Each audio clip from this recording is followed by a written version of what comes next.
اپنے مسائل کو حل کرنے کے لیے سبسکرائب کریں آپ کے مسائل کا حل۔ بسم اللہ الرحمن الرحیم۔ قضا روزوں میں نیت کا طریقہ۔ اگر کسی نے کئی قضا روزے رکھے اور خاص متعین نہیں کیا کہ کس دن کا روزہ ہے، مگر یہ خیال میں تھا کہ جو سب سے پہلے قضا روزے تھے وہ رکھنے ہیں، کیا اس صورت میں روزے ادا ہو گئے یا نہیں؟ بنت مصطفیٰ انڈیا سے۔ جی بس اس کی نیت میں اتنا کافی ہے کہ رمضان کے قضا روزے رکھ رہا ہوں یا رکھ رہی ہوں، اور جو روزہ پہلے تھا وہ پہلے، جو بعد میں تھا وہ بعد میں، اتنی اجمالی نیت بھی ہوگی تو قضا روزے ادا ہو جائیں گے۔ لیکن آئندہ جب قضا روزے رکھیں تو احتیاط یہ کر لیا کریں کہ یہ دل میں نیت کر لیا کریں کہ پراپر باقاعدہ نا، کہ میرے ذمے جتنے قضا روزے باقی ہیں ان میں سب سے پہلا جو روزہ ہے اس کی قضا، پھر جب دوبارہ قضا روزہ رکھنے کی نیت کریں تو میرے ذمے جتنے قضا روزے باقی رہ گئے ان میں جو سب سے پہلا ہے، اس طرح سے پراپر واضح نیت کر لیں، یہ زیادہ بہتر ہے۔ اور اب جو رکھ لیے ہیں وہ ادا ہو گئے ہیں، آئندہ کی بات کر رہا ہوں۔ روزے قضا کرنے کا طریقہ۔ روزے قضا کرنے کا کیا طریقہ ہے؟ اگر کسی کے ذمے بہت سارے روزے قضا ہوں تو ایک ہی روزے سے سارے روزے قضا ہو جائیں گے یا کیا طریقہ ہوگا؟ محمد زبیر صاحب جدہ سے۔ محمد زبیر بھائی، مجھے ایسا لگ رہا ہے کہ آپ شادی میں آئے ہوئے ہیں، اتنے سارے روزے ہیں اور آپ کہہ رہے ہیں ایک روزہ ہوگا تو قضا ہو جائے گا۔ ایسا نہیں ہوتا بھائی، جتنے سارے روزے ہیں سب کا حساب لگا کر سب کی قضا کرنی پڑے گی، اور قضا کا طریقہ یہی ہے کہ آپ نے نیت کرنی ہے فلاں رمضان کا میں روزہ رکھ رہا ہوں، بس یہ نہیں کہ تیسرا روزہ رکھ رہا ہوں چوتھا والا، اس کی ضرورت نہیں ہے، بس فلاں رمضان کے میرے ذمے جو روزے تھے ان میں سے، جو میرے ذمے روزے ہیں ان میں سے ایک روزہ میں رکھ رہا ہوں، اس نیت سے روزے رکھتے چلے جائیں گے تو روزے ادا ہوتے چلے جائیں گے۔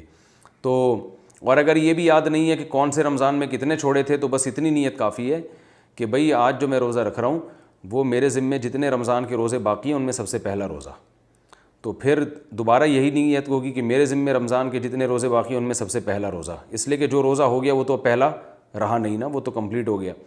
تو پھر اسی طرح آپ صبح بس سحری کھائیں گے اور یہ دل میں نیت ہوگی، اور سارا دن آپ روزہ رکھیں گے، افطار کریں گے، تو اس طرح سے ایک روزے کی قضا ہو جائے گی۔ اور توبہ استغفار بھی کرنا چاہیے کہ کیوں روزہ چھوڑے رمضان کے۔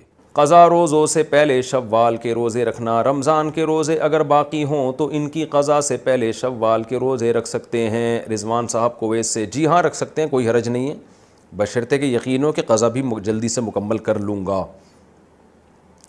شوال کے روزوں میں قضا روزوں کی نیت کرنا۔ رمضان کے روزوں کی قضا شوال کے 6 روزوں یا ذی الحجہ کے 9 روزوں میں پوری کر سکتے ہیں۔ سیدہ فاطمہ کراچی سے۔ نہیں کر سکتے۔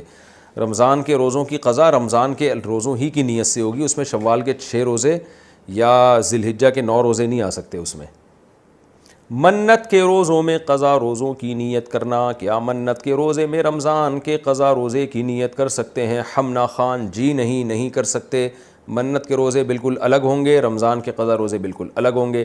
عید کے بعد صدقہ فطر ادا ہو جائے گا۔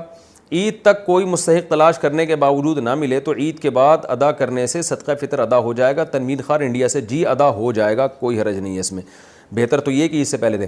مرحوم کی طرف سے روزے رکھنا۔ کوئی شخص فوت ہو جائے اور اس کے ذمے روزے باقی ہوں تو کیا اس کے وارث کی طرف سے روزے رکھ سکتے ہیں؟ شمس الحق دبئی سے۔ اس بارے میں دلائل متعارض ہیں، راجح بات یہی ہے ہماری نظر میں کہ نہیں رکھ سکتے روزے۔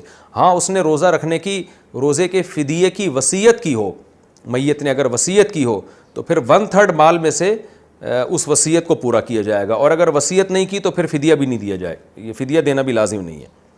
ساری زندگی کے روزوں کا کفارہ کیا ہے؟ اگر کوئی شخص فوت ہو جائے اور اس کے ذمے ساری زندگی کی نمازیں اور روزے ہوں تو اس کے لیے کیا کیا جائے؟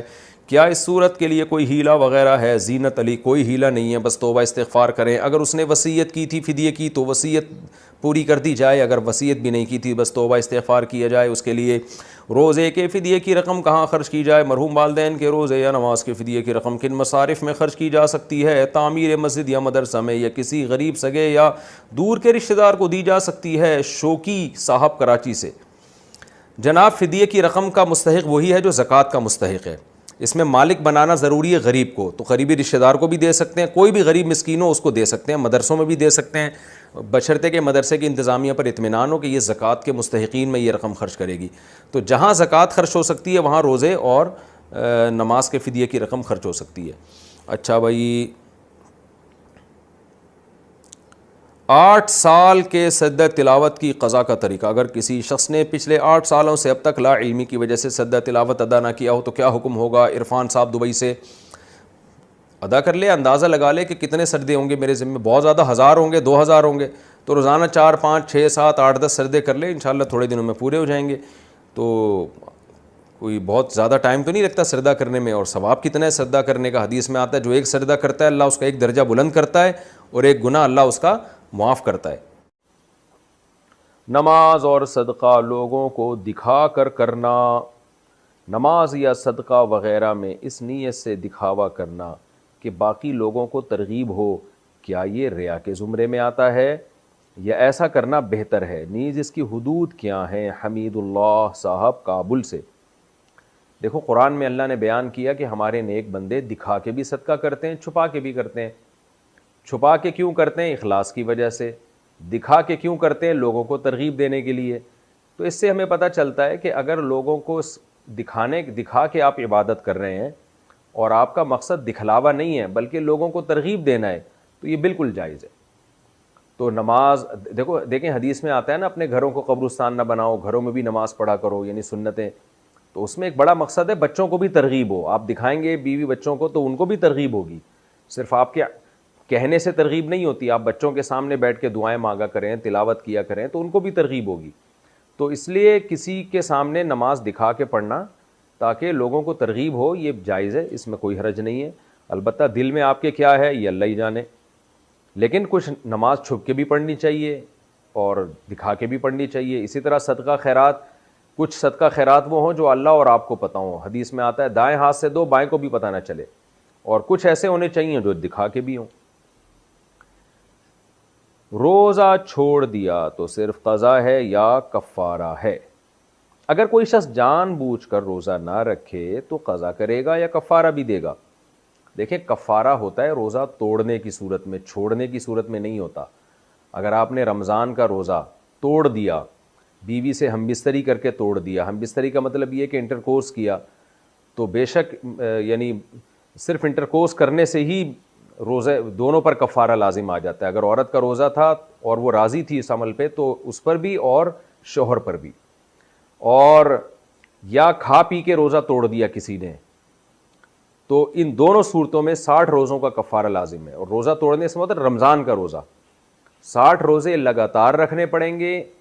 ایک روزے کا بھی درمیان میں ناغہ ہو گیا, چاہے بیماری کی وجہ سے ہوا ہو, تو نئے سرے سے دوبارہ رکھنے پڑیں گے.